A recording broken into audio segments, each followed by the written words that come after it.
So I got paired with a company secretary because that's the route I wanted to sort of explore next. Having explored being a barrister and solicitor and thinking, that's not for me. Having said that, the solicitor's route I hadn't closed it, but again, I was trying to figure out other options, you know, just to see what I can do. Hi guys, and welcome to my channel. Thank you so much for all the love on my first video. I truly appreciate it. You know, just to keep the momentum going and the consistency, let me come back with another video on my most asked question, one of my most asked questions about how I heard about the industry and how I got into it. So let's start from, it started in 2010 when I started university. I attended the University of Portsmouth. Any law student would know when you start out there are only two professions you can go into. Either barrister or solicitor. You can't do anything else, literally. So, because they don't really, personally I think universities do not really promote any other career for you apart from those two. Like, you can't do anything else, which I think is an absolute shame, because there are other professions in law, risk compliance, executive, legal, paralegal, like just so many things you can do. Lecturer even, you know, there are so many things you can do. So when I started out in my first year, you know, sitting in class thinking, who wants to be a barrister? Me. And then I attended a few talks, a few other, spoke to people in my first year, and I thought, I don't know if that's something I want to do, you know, like specialize in one area like that, like just criminal law, and that's all my life is going to be like. I wanted something that was a bit more varied, so I thought maybe being a solicitor might offer me that. But no, that wasn't the case, and I found out through after work, having some work experience at a law firm. I spoke to people, you know, and I don't know whether it was a lady who I was working for because she wasn't really interested. Maybe that rubbed off on me, I don't know, no idea. But I didn't really enjoy that either. Like, I enjoyed getting up and looking corporate and all that stuff, but it was just like, I'm not sure if I want to do that. So I came back to uni my second year, second semester time. I was like, now what's gonna give me like the satisfaction that I need in terms of, you know, like some variety in the role. I remember like my lecturer in my second year hammered on the corporate governance and law masters, but I didn't really pay any heed to it. So I was like, let me just go back and see what that is about. So I started, you know, researching into it, attending talks at university. And the thing about the University of Portsmouth, they're very keen on bringing people who are already in industry to the students to have that connection and gaining valuable insight. So a lot of talks will go on at the university, schemes and professional schemes and things like that. And in my second year, I also went on to the Portsmouth mentoring scheme, where they pair you up with somebody who is in industry or has been in industry before. So you guys have lecturers who are barristers or have been barristers but not practicing and things like that. So I got paired with a company secretary because that's the route I wanted to sort of explore next, having explored being a barrister and solicitor and thinking, that's not for me. Having said that, the solicitor's route I hadn't closed it, but again, I was trying to figure out other options, you know, just to see what I can do. I got paired with a company secretary who wasn't practicing at the time, but had been in industry for like 8 years or something like that, and decided to become a lecturer. So she introduced me to like the GNC magazine, which is the Corporate Governance and Compliance magazine. I read up about that and got to see, you know, the intricate stuff that goes on in the board realm, and, you know, all the fancy stuff. I was like, this sounds interesting, you know, to give like the board advice on strategy, to advise the board on, you know, implementing like, you know, new policies and things like that. That would be really interesting. And I thought, okay, this is something that I like to do, but it would be good to sort of get some work experience in that area to sort of bring that to life for me. So at this point I was like, okay, who do I speak to? What do I do? So I started, you know, speaking to people. When I say people, I mean family and friends. I got in touch with a friend. I just said to her, do you have a company secretarial department in your firm? And she was like, what is that kind of thing? And I was like, yeah, makes sense. She doesn't really know about it, because then I didn't even have much information. And she was like, she's not sure, but she would check and let me know. So I thought, you know, okay, cool. She's not sure, then probably they don't even have it, you know.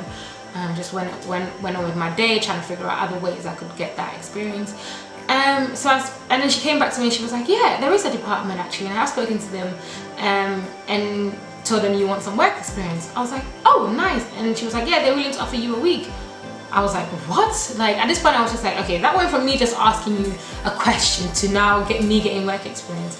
At this point I thought the power of networking and just speaking to people, you don't understand how that can get you. I will do another video on that, because networking and speaking to people has opened a lot of doors for me. So I would definitely do that in another video. So I spoke to her and I was like, thank you so much. And she gave me the contact there. I emailed them, you know, we set up dates and stuff like that. And then I went there. And they had set up the whole week for me and what I'm going to do. Absolutely amazing. I can tell you what company I did the work experience because it's on my LinkedIn, the Financial Conduct Authority. And it was absolutely incredible. Like, they had set out the date, like, in terms of the basic stuff, so like filing, which you would do as a co-sec, routine stuff. They had set out meetings where the board was going to discuss, not the board, but like just a committee section of the board was going to discuss the internal external auditing process of the company. They had also set out the board arranging the board packs for the meeting that was coming the next week, but I wasn't going to be there. So we got to work closely with the finance team, the legal team, HR, like just you work closely with so many different teams.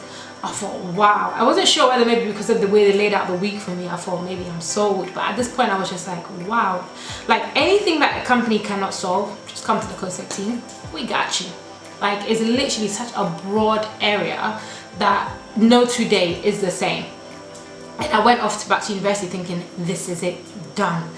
This is what I'm going to do. So I applied to do the masters at university because as I said, one of the 5 universities that offers the master's degree. So I applied, spoke to my lecturer. He was like, yeah, it'll be good, it's amazing. Obviously he wants to sell it to me anyway, but then I'd done my research, so I knew what I was getting myself into. So I spoke to him and I was just like, yeah, I want to do this. He was like, yeah, sure, apply for it, you know, you're good to go.